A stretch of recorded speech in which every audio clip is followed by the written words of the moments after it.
Hey YouTube, yes, no, maybe sometimes here, and in this video I'm going to do 3 walkthrough solves with you, and then I'm going to show you the solves in full speed at the end.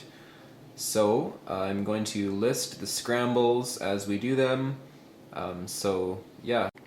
Okay, so here are the scrambles from the first one to the third one, so this is going to be the first scramble, the second scramble, and then the third scramble. So just so you know, you solve with white on top and green on the front. This is just standard World Cubing Association rules. So I kind of got into the habit of just scrambling like that. We'll start off with scramble number 1. In case you're wondering why there's a K on the top of this cube, it's because my first name is Chris and it starts with a K, so I just decided to have some fun one day and with a Sharpie. Yeah, and it worked good. I just put a piece of Scotch tape over it, so custom sticker mod.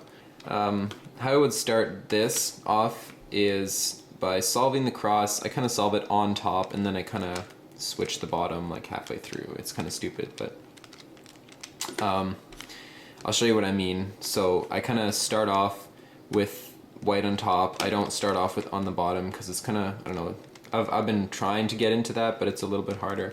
So I start off with on the top, and I see that this green can be solved in one move, but it wouldn't be in the right orientation if I just solved it like that.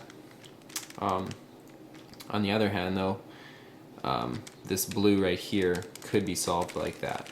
So I'd probably solve the blue first, then I would rotate the cube twice, and now I have 2 pieces left that I can solve. So I could just put the green in like that blindly, but what I'm going to do instead is I'm going to, without disturbing the position of the green, I'm going to move the R face. I'm just going to move it like that.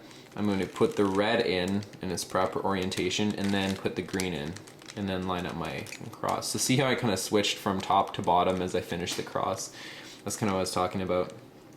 So already for F2L, I saw that I had this pair right here, so I'd probably put it like this, the corner, and then use an empty slot right here to make the pair, and then already insert it. And I'm already tracking my second pair, which I saw right here as I brought out, and I saw that red could be lined up like that. And now I already see this pair as I'm doing that. And I want to show you something clever with this F2L. Instead of just doing a regular move set, what I'm going to do is use an empty slot. So right here my look ahead's not very good for this area, and I also see now that I look here that this edge is misaligned. So what I'm going to do is, instead of lining it up and doing a regular move set that what a beginner's method would use, I'm going to misalign this edge and move the bottom layer. So I'm going to move this corner out of the way like that, and then I'm going to insert that edge piece, and I'm going to move the corner back. So you see I actually use this slot to solve this, and now I don't have that tricky case anymore. So I'm going to line up those 2 edges, and instead of doing a U prime and rotating the cube, I'm going to do a small D prime and then insert it. And now I have an F2L case like this. One thing I noted about, or not an F2L case, sorry, an OLL case. One thing I noted about specific OLL cases or PLL cases where you use the front face, try to use your thumbs as much as possible. It's really awkward if you're kind of one of those people, and I know I was, who kind of just move the cube down and then use the front layer like a U layer, just with their fingers. But in some cases, like especially the one where you go like that, it's just so much easier to use your thumbs because you don't have to do any cube rotations. Anyway, for my OLL, or no, my OLL, my PLL, I can't speak today, sorry. I see a bar right here, and if I kind of look around the cube, I don't see anything else. Now, to recognize that this is, I'm not sure the name, I think the name of it is a G-perm. I'm still not good with like the letters relating it to orientations, but lots of pieces need to be switched. The only pieces that are actually in place are these 2. I, I put the bar in the back, and I wouldn't even need to do a cube rotation. I just need to execute the algorithm. And then at the end, then I could do my lining up. So that's kind of solve number one. That was a little bit tricky. I wouldn't be too happy if I got that as a solve, but yeah.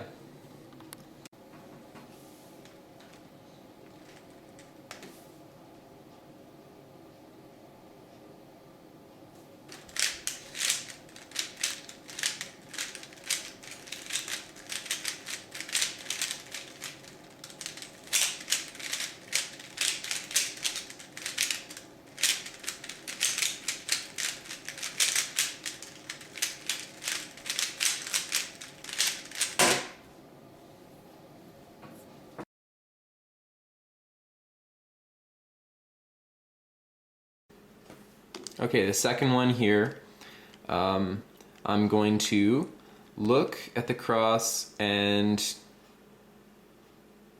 usually it's best to have a plan of what you want to do before you even start. And because you get 15 seconds of inspection time in a competition.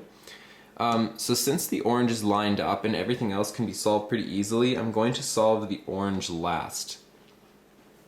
So that when I solve the orange, the other pieces will be lined up. So I can see that the blue can be inserted with one move. Now what you want to do is really get a grasp on when pieces are misaligned in the top layer. When you butt it out of the way, what will its orientation be? So I know that if I just see this case right here, I can put blue right here, and then red will simply be able to be moved up to the top layer with a B prime, and it will already be in a correct orientation with blue to the right there. So you really want to get a grasp on that.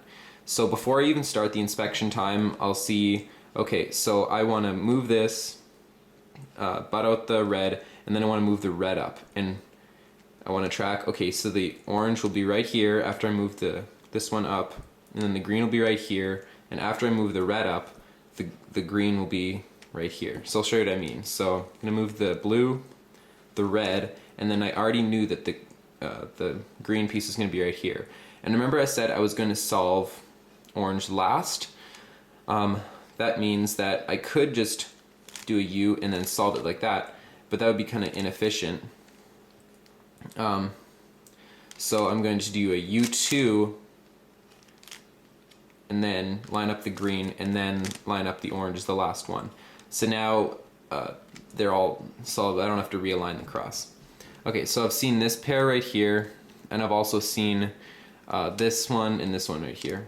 So I'm tracking two pairs right now. You want to be really good at doing that. What I find is just go slow through F2L. Don't try to like really turn fast, because you're going to have a lot of pauses and it's going to slow down your time. So instead of doing a cube rotation and then going like that and then line them up like that, I'm going to do a U prime and then line them up. So now they're in a position where I can just rotate it over to the insertion point and put it in. So I'm already tracking these two pieces and these two pieces, and of course my original ones. So I know where all three pairs are, and that's critical to F2L, is knowing where all your pairs are around the cube. So instead of doing a U and then having to rotate like that, I'm just going to do a D again and then insert that. Now I see that before this even started, here maybe I can show you. Yeah, these were lined up, so I was thinking maybe I could use this in my next pair. But, whoops, what did I do here? Oh yeah, there we go. Okay, so, but as I insert these, I can see that this is going to be displaced, so that's not going to work anymore. So now I see these two right here. Once again, I'll do a D, and then the insertion like that, and then D prime for these last two, and then insert it. And already just looking at this, I know which OLL case I have, so I'll just execute that pretty easily. And now I see I have another U perm, so I got lucky here. I wish I could get a harder PLL so I could show you guys, but okay. So that's second.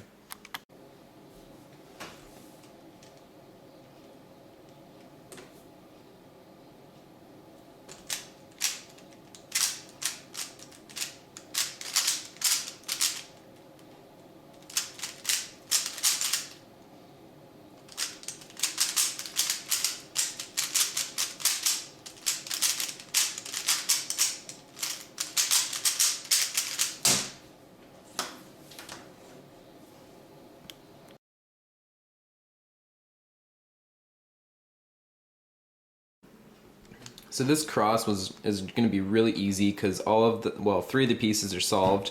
They aren't in their correct orientation, but I can fix that pretty easy.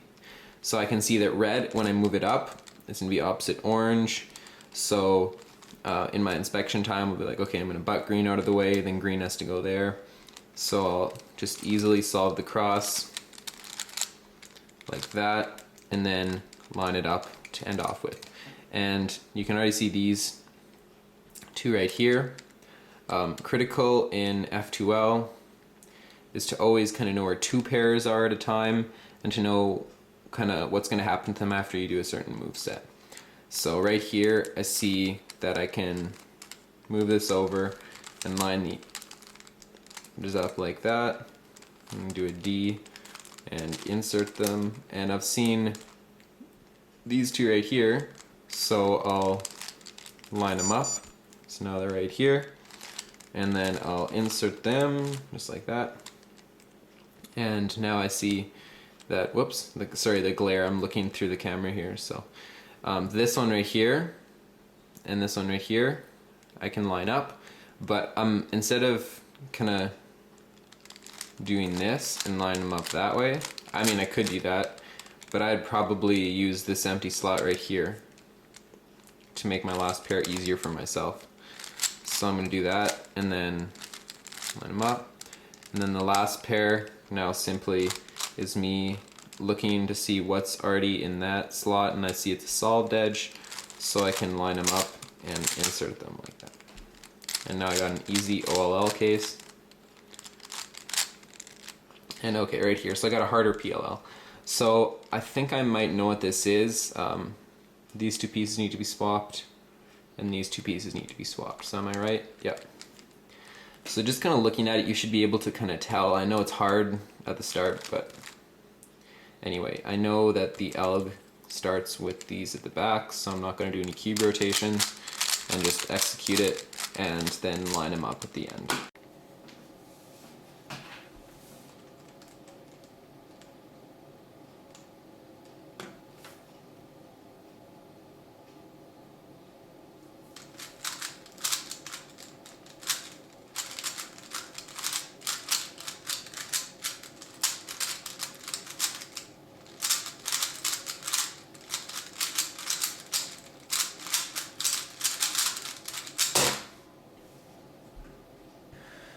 Alright, so that was the solves using the scrambles. Now, they may have been a little bit slower than I normally would have solved them because I was trying to do everything like I'd kind of showed you guys in the walkthrough solve, so I was kind of making sure that I didn't kind of vary too much from that. So, anyway, thanks for watching. If you want me to do any more examples of any solves, like I could do any range, like 4x4 or 5x5. So yeah, if you want me to do any other example solves, or if you have any other requests for videos, yeah, leave a comment.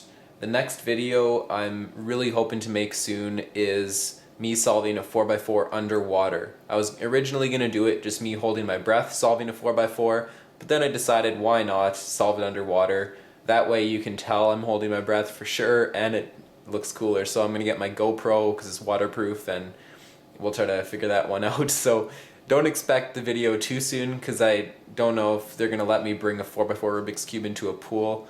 Let's just hope I don't get like a pop or it doesn't explode underwater. That would be horrible. But anyways, those are my thoughts, and yeah, thanks for watching.